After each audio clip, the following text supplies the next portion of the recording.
दोस्तों, अगर आप हिंदी कहानियाँ देखने के बेहद शौकीन हैं, तो आप हमारे इस YouTube चैनल को सब्सक्राइब कर लीजिए, क्योंकि आपको इस चैनल पर हर प्रकार की कहानियाँ देखने को मिलेगी। तो आज की कहानी है राज ने भाभी के साथ क्या किया। कहानी बहुत ही रोमांटिक है, पूरी जरूर देखें। मुग्धा का बदन बुखार से तप रहा था। ऊपर से रसोई की जिम्मेदारी, किसी तरह सब्जी चलाई जा रही थी। तभी उसका देवर राज वहां पानी पीने आया। उसने मुग्धा के हाव भाव देखे तो उसके माथे पर हाथ रखा और बोला, भाभी, आपको तो तेज बुखार है। हाँ, मुग्धा ने कमजोर आवाज में कहा, सुबह कुछ नहीं था, दोपहर से अचानक। ब्याह को बताया? नहीं, वे तो परसों आने ही वाले हैं। वैसे भी बेकार परेशान हो गए, आज तो रात हो ही गई है, बस कल की ही बात है, मुग्धा ने कहा। अरे लेकिन राज की फिक्र कम नहीं हुई थी, मगर मुग्धा ने उसे दिलासा देते हुए कहा, कोई बात नहीं, मामूली बुखारी तो है, तुम जाकर पढ़ाई करो, खाना बनते ही बुला लूंगी। खाना बनते ही बुला लूंगी। मुग्धा की नकल उतार कर चिटाते हुए राज ने उसके हाथ से बेलन छीना और बोला, लाइए, मैं बना देता हूं, आप जाकर आराम कीजिए। न न, लेट गई तो मैं और बीमार हो जाऊंगी। मुग्धा बैठने वालियों में से नहीं थी। वह बोली, हम दोनों मिलकर बना लेते हैं। और वे दोनों मिलकर खाना बनाने लगे। मुग्धा का पति विनय कंपनी के किसी काम से 3 दिनों के लिए बाहर गया हुआ था। वह कर्मचारी तो कोई बड़ा नहीं था, लेकिन बॉस का भरोसेमंद था, सो किसी भी काम के लिए वे उसे ही भेजते थे। मुग्धा का 21 साल का देवर राज प्रतियोगी परीक्षाओं की तैयारी कर रहा था। विनय जैसा प्यार करने वाला पति पाकर मुग्धा भी खुश रहती थी। कुछ पति की तनख्वाह और कुछ वह खुद जो निजी स्कूल में पढ़ाती, दोनों से मिलाकर घर का खर्च अच्छे से निकल आता। सास ससुर गांव में रहते थे। देवर राज अपनी पढ़ाई के चलते उनके साथ ही रहता था। जिंदगी में कमी थी तो बस यही कि खुशहाल शादीशुदा जिंदगी के 10 सालों के बाद भी उनके कोई औलाद नहीं थी। अब मुग्धा 35 साल की हो चुकी थी। अपनी हम उम्र बाकी टीचरों को उनके बच्चों के साथ देखती तो न चाहते हुए भी उसे रोना आ ही जाता। वह अपनी डायरी के पन्ने इसी पीड़ा से रंगती जाती। रोटियां बन चुकी थी। राज ने उसे कुर्सी पर बैठने को बोला और सामान समेटने लगा। मुग्धा ने सिर पीछे की ओर टिकाया और आंखें बंद कर ली। वातावरण एकदम शांत था। तभी वहीं तूफान से गरजने लगा, जिसका शोर मुग्धा आज तक नहीं भांप पाई थी।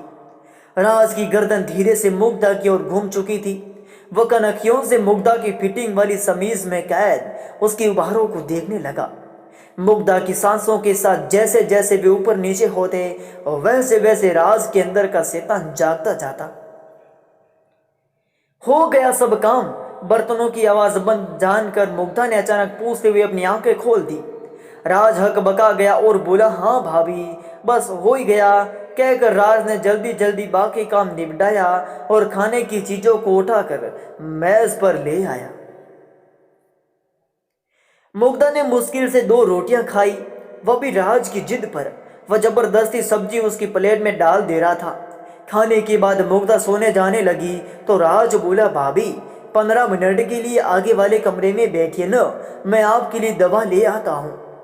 अरे नहीं, रात भर में उतर जाएगा, मुग्धा ने मना किया, लेकिन राज कहाँ मानने वाला था। मैं पास वाले केमिस्ट से दवाई लेकर आ रहा हूँ भाभी, जहाँ से आप मंगाती है हमेशा। दरवाजा बंद कर लीजिए, मैं अभी आया, कहता हुआ वह निकल गया। मुग्धा ने दरवाजा बंद किया और सोफे पर पैर ऊपर करके बैठ गई। राज ने तय कर लिया था कि आज तो वह अपने मन की करके ही रहेगा। इस बीच केमिस्ट की दुकान आ गई। क्या बात है राज बाबू? केमिस्ट ने राज को खोया सा देखा तो पूछा। राज का ध्यान वापस दुकान पर आया। दवा चाहिए थी, उसने जवाब दिया। अब तो यहाँ क्या मिठाइयाँ मिलती है? केमिस्ट उसे छेड़ते हुए बोला। वो उसका पुराना दोस्त था। राज मुस्कुरा कर उठा और कहा, अरे जल्दी दे न, जल्दी दे न। बड़बड़ाते हुए केमिस्ट ने हैरत से उसकी ओर देखा। कौन सी दवा चाहिए ये तो बता। राज को याद आया कि उसने तो सचमुच कोई दवा मांगी ही नहीं। उसने ऐसे ही बोल दिया, भाभी की तबीयत ठीक नहीं है, उन्हें बुखार है, जरा नींद की गोली देना। नींद की गोली बुखार के लिए नहीं, सोचते हुए केमिस्टर ने उसे देखा। वह खुद भी मुग्धा के हुस्न का दीवाना था। हमेशा उसके बारे में चटकारे ले लेकर बातें किया करता था। उसने राज के मन की बात तार ली। ऐसी बातों का उसे बहुत अनुभव जो भी था। उसने नींद की गोली के साथ बुखार की भी दवा दे दी। राज ने लिफाफा जेब में रखा और तेजी से वापस चलने को हुआ कि तभी केमिस्ट चिल्लाया, अरे भाई, खुराक तो सुन ले। राज को अपनी गलती का एहसास हुआ। वह काउंटर पर आया। केमिस्टर ने उसे डोज बताई और आंख मारते हुए बोला, ये नींद वाली एक से ज्यादा मत देना, टाइट चीज है। अबे क्या बकवास कर रहा है। राज के मन का डर उसकी जबान से बोल पड़ा। उसकी तो चोर की दाढ़ी में तिनका वाली हालत हो गई। वह जाने लगा। केमिस्ट पीछे से कह रहा था, अगली बार हमको भी याद रखना दोस्त। राज उसको अनसुना करता हुआ आगे बढ़ गया। घर लौटने पर डोर बेल बजाते ही मुग्धा ने दरवाजा खोल दिया और बोली, यहीं बैठी थी लगातार। जी भाभी, आइए अंदर चलिए, राज ने अपने माथे से पसीना पोंछते हुए कहा। मुग्धा अपने कमरे में आकर लेट गई। राज ने उसे पहले बुखार की दवा दी। मुग्धा दवा लेकर सोने के लिए लेटने लगी तो राज ने उसे रोका, भाभी अभी एक दवा बाकी है। कितनी सारी ले आए भैया, मुग्धा ने थकी आवाज में बोला और बाम लेकर माथे पर लगाने लगी। भाभी दीजिए, मैं लगा देता हूँ, कहकर राज ने उससे बाम की डब्बी ले ली और उसके माथे पर मलने लगा। थोड़ी देर बाद उसने मुग्धा को नींद वाली गोली भी खिला दी और लिटा दिया। राज उसका माथा दबाता रहा। थोड़ी देर बाद उसने पुष्टि करने के लिए मुग्धा को आवाज दी, भाभी सो गई क्या? कोई जवाब नहीं मिला। राज ने उसके चेहरे को हिला डुला कर भी देख लिया। कोई प्रतिक्रिया न पाकर वह समझ गया कि रास्ता साफ हो चुका है। राज की कनपट्टियों में खून तेजी से दौड़ने लगा। वह बत्ती जलती ही छोड़ मुग्धा के ऊपर आ गया। मर्यादा के आवरण प्याज के छिलकों की तरह उतरते चले गए। कमरे में आए भूचाल से मेज पर रखी विनय मुग्धा की तस्वीर गिरकर टूट गई। सब कुछ शांत होने पर राज तक चूर चूर होकर मुग्धा के बगल में लेट गया। बस अब बुखार उतर जाएगा भाभी जी, इतना पसीना जो निकलवा दिया मैंने आपका। राज बेशर्मी से बड़बड़ाया और मुग्धा की कुछ तस्वीरें खींचने के बाद उसे कपड़े वापस पहना दिए। मुग्धा अब तक धीमे धीमे करहा रही थी। राज पलंग से उतरा और खुद भी कपड़े पहनने लगा। तभी उसकी नजर आधी खुली दराज पर गई। भूल से मुग्धा अपनी डायरी उसी में छोड़ हुई थी। राज ने उसे निकाला और कपड़े पहनते पहनते उसके पन्ने पलटने लगा। अचानक एक पेज पर जाकर उसकी आंखें अटक गई। वह अभी अपनी कमीज के सारे बटन भी बंद नहीं कर पाया था, लेकिन उसको उस बात की परवाह नहीं रही। वह अपलक उस पन्नों में लिखे शब्दों को पढ़ने लगा। उसमें मुग्धा ने लिखा था, बस अब बहुत रो लिया, बहुत दुख मना लिया औलाद के लिए। मेरा बेटा मेरे पास था और मैं उसे पहचान ही नहीं पाई। जब से मैं आई उसे बच्चे के रूप में देखा, तो आज अपनी कोख के बच्चे के लिए इतनी चिंता क्यों? मैं बहुत जल्दी राज को कानूनी रूप से गोद ले लूंगी। राज की आंखों के आगे अंधेरा छाने लगा। वह सिर पकड़कर वही बैठ गया और जोर जोर से रोने लगा। फिर भागकर मुग्धा के पैरों को पकड़कर अपना माथा उसे रगड़ते हुए रोने लगा, भाभी मुझे माफ कर दो, ये क्या हो गया मुझसे। अचानक राज का ध्यान मुग्धा की बिखरे बालों पर गया। उसने जल्दी से जमीन पर गिरी उसकी हेयर क्लिप उठाई और मुग्धा का सिर अपनी गोद में रखकर बालों को संवारने लगा।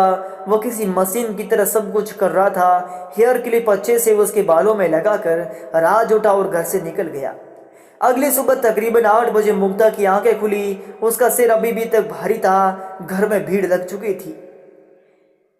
एक आदमी ने आखिरकार बोल ये दिया, देवर भाभी के रिश्ते पर भरोसा करना ही पागलपन है। मुग्धा के सिर में जैसे करंट लगा। वह सवालिया नजरों से उसे देखने लगी।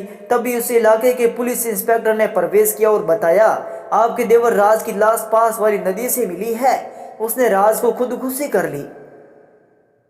मुग्धा का कलेजा मुंह को आने लगा। वह हड़बड़ाकर पलंग से उठी, लेकिन लड़खड़ाकर गिर गई। एक महिला सिपाही ने राज के मोबाइल फोन में कैद मुग्धा की कल रात वाली तस्वीरें उसे दिखाई और कड़क कर पूछा, कल रंगरेलियां मनाते मनाते ऐसा क्या कह दिया लड़के से तूने जो उसने अपनी जान दे दी। तस्वीरें देखकर मुग्धा हैरान रह गई। अपनी शारीरिक हालत उससे ऐसी ही किसी घटना का शक तो हो रहा था, लेकिन दिल अब तक मानने को तैयार नहीं था। वह फूट फूट कर रोने लगी। इंस्पेक्टर ने उस महिला सिपाही को अभी कुछ न पूछने का इशारा किया और बाकी औपचारिकताएं पूरी कर वहां से चला गया। धीरे धीरे औरतों की भीड़ भी छंटती गई। विनय का फोन आया था कि वह आ रहा है, घबराए नहीं, लेकिन मुग्धा बस सुनती रही। उसकी सुनी आंखों के सामने राज का बचपन चल रहा था जब वह नई नई इस घर में आई थी।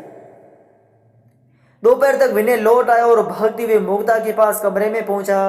वह जड़वंत अभी भी पलंग पर बैठी हुई सुनने में ताक रही थी। विनय ने उसके कंधे पर हाथ रखा, लेकिन मुग्धा का शरीर एक और लुढ़क गया।